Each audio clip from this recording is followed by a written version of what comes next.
Okay, I'm rolling our video here. Welcome to Mentoring Closure, a webinar that we would like to talk about this issue of how mentoring comes to a close. As Brother Narla and I address this topic, it frequently comes up in our training. People are asking, okay, how does this stop? Is there an exit to mentoring? What does that look like? And I think some of it comes perhaps as a little bit of a fear, like, you know, what if I don't succeed at this mentoring thing, right? How does this closure happen? And so what we want to do today is to really kind of fill out what closure looks like in a mentoring relationship, how to do it. Maybe things to look for that might indicate that it should come to an end. Certainly, it should come to an end at some point. Mentoring relationships are going to morph and maybe turn into a different type of relationship, but clearly a mentoring-mentee relationship should move through some sort of doorway into something different, and so closure in a way. So we want to pass this teaching on to you as mentor coordinators. Certainly this would be a teaching that we would anticipate you sharing out to anybody in your congregation that might be doing some mentoring, that might find benefit in this teaching. Brother Narla and I will go back and forth here tonight.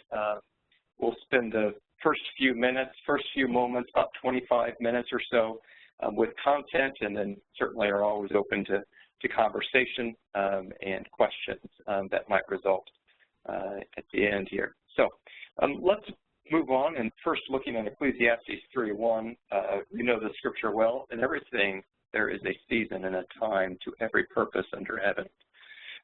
It is so poetically said by the writer of Ecclesiastes that there is a season and there is a time. And certainly when it comes to mentoring, there's a definite start, and sometimes there is the time is right for an ending. And so we want to look at that. We're going to really look at 6 different reasons for closure. These reasons are objectives. Our calendar says that there should be closure. Perhaps we need to refer somebody on. Transition sometimes expedite closure, incompliance, or simply personality differences. And so these are 6 different reasons for closure that we're going to talk through tonight. Listen, on each one, we're going to talk about what we should be considering about this reason. So listen for perhaps ways to detect if this reason is coming to the forefront and closure needs to happen. We'll talk about that in a consider portion. And then we'll talk about looking forward. What does it look like to go through this door, one of these 6 doors, and then what does that look like in the future with my relationship with this person? So consider and what to look forward to as it concerns these 6 reasons. So Arlen, I'm going to kick it over to you. Let's start with objectives. For sure. Thanks, Matt, for that introduction. And as you had said before, if you have questions, there should be a chat box down there, question and answer box. Feel free to add those to it, and we'll be monitoring that and be glad to answer any questions. One of the first reasons why you might have closure in a mentoring type relationship is simply because you've met your objectives. You've set out objectives that you wanted to achieve, and you've met them. And this really speaks to why you might be getting together. There can be a variety of different reasons why this mentoring relationship formed. Some of them are very objective driven. There might be a certain sin struggle that you're trying to help someone walk through. There might be a growth effort that you're trying to help with, growth in a relationship or something along those lines. And definitely if you find yourselves setting those objectives, those purposes early in the relationship, then it is natural that as you walk through those, achieve those objectives, you're going to get to this point where you're going to both hopefully realize, hey, we've set out and accomplished what we want to accomplish. should we celebrate? You know, where do we go from here? You know, your questions are going to start to be, okay, now what? And really, at that point, it might make sense to set new objectives. That's the moving forward piece. Maybe we're going to set new goals. We're having victory in this area. Now let's move on to another area in the same type of process. Or you might kind of draw that relationship to a close because it was kind of a point in time situation, and we've worked through that point in time. Again, it speaks to the nature of what that relationship was. Some mentoring relationships might be a little bit more fluid, more on the friendship accountability level, and so this one might not fit quite as much, but it definitely is something that we see quite often in mentoring relationships as to why they would come to a close. The second one to consider is around the Can I jump in here? Yeah. Can I jump in, Arlen? I want to give it. Actually, I had a question by somebody who is starting and doing some mentoring, and she mentioned how the mentee didn't seem like was real interested in counsel, didn't seem real interested in really what she thought she was supposed to do as a mentor. The mentee seemed more interested in commiserating or just listening to her vent and those types of things. And as we talked through that situation, I encouraged her to have some objectives with this individual and say, what is your objective out of our mentor relationship? Is she just going to say, I just want somebody to listen to me? Well, then you can decide whether you want to be that person or not. If she's going to say, I want to grow in my spiritual walk, I want to grow with my mother, and I want to grow with this and that, then that says, okay, those are my objectives. Then I am going to, I've got now reason to maybe assert, provide counsel. And if she doesn't like that, we go back to the objectives and say, oh, should we continue with this mentoring? Is this what you want out of mentoring? It almost gives you kind of a way out now because those objectives have been made clear, and you both can evaluate whether we are meeting those objectives and whether we should continue with this mentoring relationship. Just getting on the same page, I think, is a helpful thing. Great point, Matt, and it's a good thing to consider. Let's go on to the next one, if you would, into calendar. And ties a little bit with this, too. Again, this might be a point-in-time type situation. You might be meeting with someone, and maybe you don't really, maybe the person is a little bit uncomfortable with the whole idea.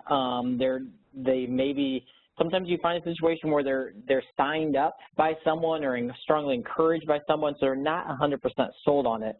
This could be a good way to get the ball rolling. You say, you know what, we're going to meet for 6 months. We're going to meet for a year. We're going to meet, you know, every other week for 6 months and see how that goes. And after that point in time, you might say, you know what, we've kind of emerged with some objectives, some reasons to continue on. And we should then move on to, let's meet for another 6 months, or let's meet for another year. Or you might get to that point and say, you know what, this was good. This built a relationship, but it's okay to move on. It's okay to go on to the next piece. We've met our calendar requirements, so to speak, at that point. Again, you're going to see a little bit of variation there. You're going to see it come a little bit, kind of hit people a little bit differently at different times. But centered around this idea of a calendar, and so many times have been met, and now it's time to move on to the next situation. I have used this before personally. I've used it in a couple situations, like I alluded to before, where it wasn't real clear what the person wanted, what the mentee wanted, and it was a chance to say, okay. And they're a little bit nervous, you know, a little bit uncomfortable. It was a chance to say, okay, let's get together for a few times and see where it goes from there. And in one of the cases, it continued on. In another case, that was the end. and we closed and we moved on. So it's a possibility, but it definitely comes up into that closure piece. Yeah, and I think, Arlen, this is a great one, too, for a person who's kind of timid about starting this relationship. I think we've got timid both on the mentee side to start a relationship, and we're timid on the mentor side because, like, what is it that we're getting into here? The mentee is wondering about, is this going to be forever, or how is this? And I think having a calendar, having some sort of sunset reassessment of the relationship and of the mentoring, I think would probably allow people into it a little bit easier on both sides, kind of knowing that we're going to reassess in six months. Why don't you go ahead and talk about referral next? Yeah, so I think one question that we get posed a lot is, when do I know I'm in over my head as a mentor? This is a common fear that people have, that, like, I'm not sure I can handle some of the issues. And so when do I need to refer them? And here's kind of the good news. The good news is there is another person out there that can meet the needs and the demands, right? So if more qualified counseling needs to be provided, then there's an avenue. The APCFS is one. There are others. We can make those referrals. And so I think kind of having this wherewithal that, yeah, mentoring may come to an end with me simply because I need to elevate it. This is not common. I mean, it happens. This by no means is the norm, that the issues that a mentor deals with is beyond them.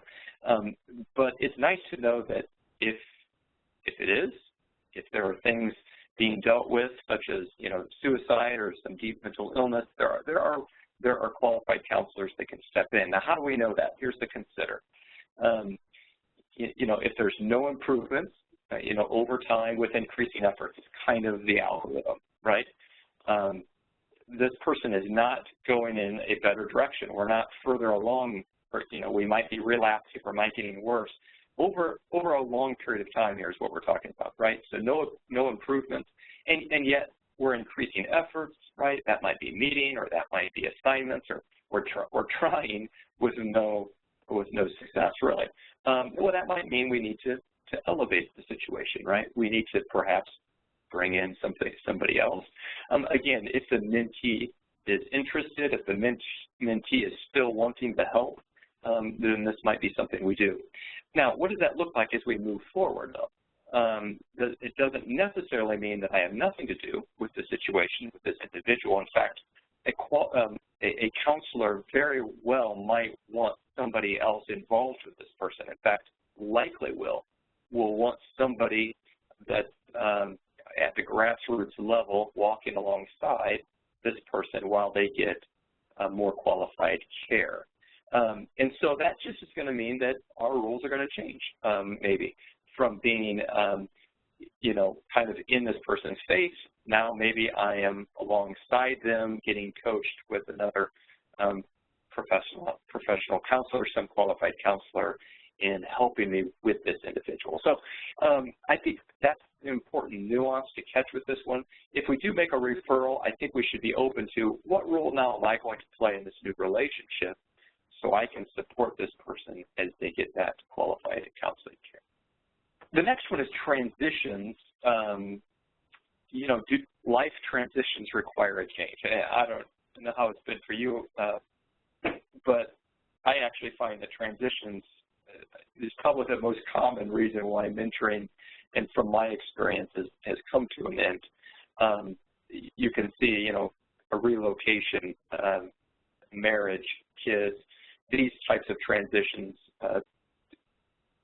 are changes in a person's life, and certainly those changes also affect all of their relationships, and the mentor relationship would be one. So I think as we go through transitions with people, I think a lot of times with a young person, gets a job and moves away towards that job, or somebody gets married and moves and finds himself in a different place, there's no doubt going to have, it's going to make a difference in the relationships we have as a mentor. And so as we move forward, we're asking, what should that relationship be now? on the other side of this transition. Now that you have these other responsibilities, now that you're in this other place, location, you have these other relationships in your life, how do you want me to come alongside you? And I think the real message here on this one is communication. Communicating with this person on what that looks like on the other side of the transition, because it will look different. Okay, Matt, the next one is probably the most uncomfortable closure situation is when you come across a mentee that is uncompliant or incompliant.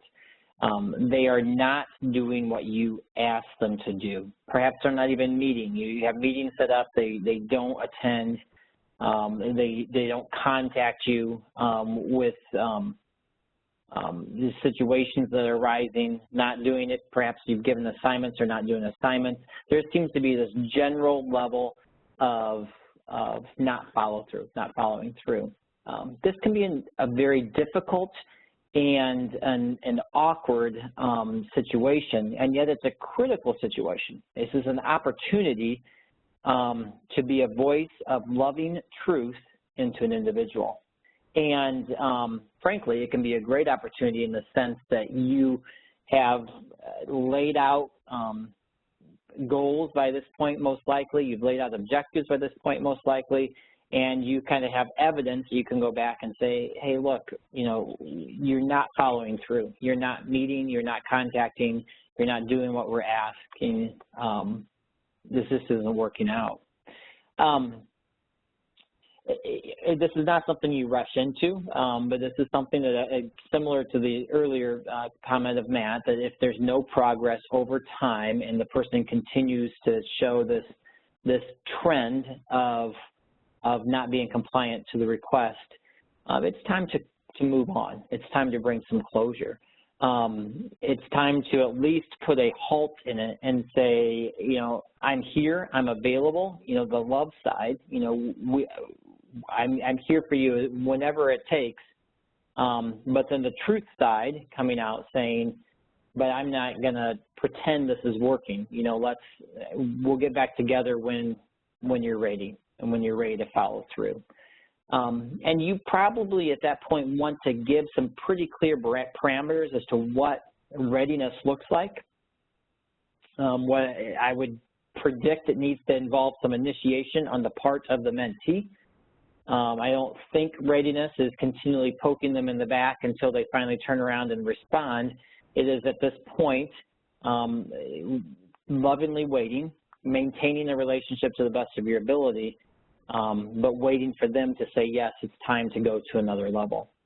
If you remember our earlier webinar from last time on stages of change, often what's going on here is you might have an individual who is not at an active stage of change. They're in that pre-contemplative level if there's an issue that they're dealing with, and they're not ready to talk through it or walk through it. And so we have to give some time for the spirit to work and for the relationship to get to the right point. So it can be a difficult spot, but it is a critical spot. And like I said, it's an opportunity to speak truth into that person's life. Any thoughts on that, Matt, before we go on to the last one? I think it was well said. Here, I think I guess one piece of encouragement would be, I think this is one of the advantages of having a little bit of assignment. And these don't have to be big assignments. You know, it might be, you know, I want you to read, you know, this chapter. I want you to do these things. But it's a little bit of an earmark when you meet. You know, hey, did you do that? You know, because if the mentor relationship is going to close because of incompliance, you kind of want to be in agreement there's incompliance there. You want the mentee to kind of agree that, yes, I am not being compliant. And pointing out missed meetings, you know, assignments that aren't being completed, things that are not being followed through are really tangible earmarkers that says, yeah, I'm not in it. And so then we're both in agreement that we need to close. So just a point on that. How a personality on. Yeah, no, great point with that. And like I said before, that one in compliance and this one, it's very important that we don't take this personal, because I think these last two are ones where we can start to take a closure at a personal level and feel like there is a failure of some type. A personality closure would be when the connection just isn't working. Different personalities, different interests, different passions, it just doesn't seem to click, and it happens.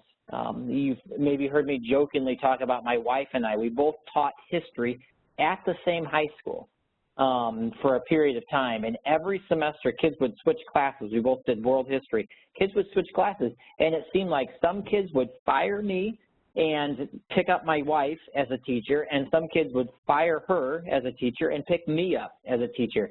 And the first couple of times that happened, it made me a little bit frustrated. I'm like, what didn't I do right? Or why didn't someone like my class? And then I started to realize it's okay. It's okay. It's not about me. It's just the fact that different personalities mesh with different personalities in different ways. And to another level, there were students that came to my class and were able to learn that weren't able to learn in my wife's class. She's a great teacher, and vice versa. And so if you find yourself over time, this isn't going to be the first meeting, this isn't going to be the second meeting, but several meetings in, there just isn't really a connection. It just doesn't seem to be the right fit. First thing I would do is I would seek counsel, maybe from your mentor coordinator, and talk that through and get a feeling of, and get another perspective on that. And then, again, it's time for that conversation where you say, I don't know if this is really working out quite right. I don't know if we are the best fit for each other, and I want you to receive help. I want you to have a relationship that's meaningful and purposeful and positive for you. So let me help you find someone else. And let's be willing to step out of that role and let someone else step into that role and become a mentor for that person. That willingness to help and to go alongside that, and to not take it personal, but to realize that this is an opportunity as well to match that person up with someone that's going to be really beneficial for them. Arlen, any closing comments before we go to the final questionnaire? I don't think so. I think, well, I do have one. As we kind of went through all these and went through this entire, these 6 different scenarios for closure, the one thing that I was thinking as I was reflecting on this today, there's only really one recipe where there is poor closure in a mentoring type relationship. And that would be if the mentee has expectations and they're kind of waiting for the mentor to call or waiting to be engaged, and the mentor over here is refusing that opportunity. They're just not engaging, not taking advantage of it, not being purposeful, not fulfilling commitments on their end, that kind of a thing. That's when we see sometimes this unmet expectations where between the mentor and the mentee, and that can be disappointing. And so that would be one thing to guard against. I would view the other situations here we talked about tonight as opportunities in one way, shape, or form, and just a general encouragement as we think about moving relationships to a close. And so if we do talk about, moving relationships to a close, we're going to conclude with some questions that could be used in a last session. Now, a lot of times we don't have the luxury of a last session, right? Perhaps the closure just drifts apart, the mentor relationship drifts apart because of one of these reasons, and we don't have that opportunity to have a face-to-face.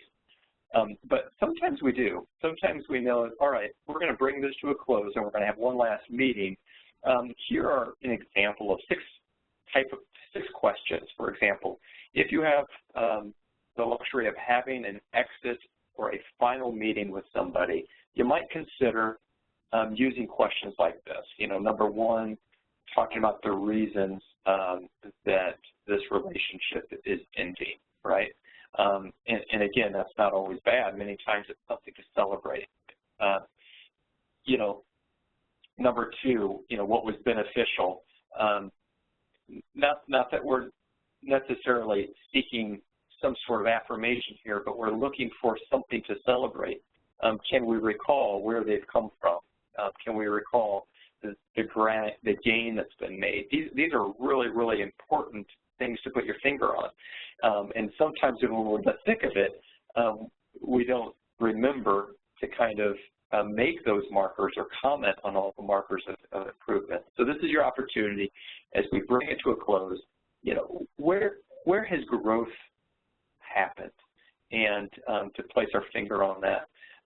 Number three, do you plan to seek out another mentor? You know, I think one important thing is to realize we're always in relationships, and we're always having and needing people to speak into our lives. And so as this relationship kind of comes to a close in a sense, who else now are you going to look for to speak into your life? Has that person thought about that? Would be an excellent thing to bring up at this final meeting. What part do I play? That would be number four. You know, how can I support you in the future? I think there's closure that's helpful, especially if you see this person frequently, or you know, you see them across the way. Just like you both know you're on the same page. There's not an open question out in either of your minds. That closure is a very helpful thing for both of us. And so what does that look like in the future? I'm moving now from perhaps an authority figure in your life to more of a peer, more of a peer relationship, a friend relationship, or a companion, or whatever. So, or more of a coach than a mentor, whatever it might look like. Number five, in what ways could the mentoring program be improved? Now, again, we don't always have this opportunity to get some feedback. This would be an opportunity, again, very programmatic, or just very personal. You know, as I personally am a mentor to others, I would love to hear, you know, what advice do you have for me? What's worked well? What could I improve? Or what could this program, how could, as a church, we improve? So this is our opportunity to gather, gain some helpful information from people who have been very near to this mentoring process. And then number six, how should our relationship look forward? Very similar to number four there, but the big message here is we're not really dropping off, but we're just changing. The mentor relationship is changing, and so we both understand the change that we're going through and what that looks like, and allowing them to give you feedback into what their needs are and what they would like that relationship to be is a powerful thing. So here are six. You could probably think of your own very helpful, thoughtful questions that might help in an exit type of conversation. Arlen, what you have? I would just be open to any questions that anyone might have out there that would like to chat onto this. Otherwise, really appreciate what you said there, Matt. I think the heart of this conversation is just to be honest that this happens and this is real. And conversation and dialogue towards this and about this, instead of leaving the elephant in the room unanswered, is always a positive step forward.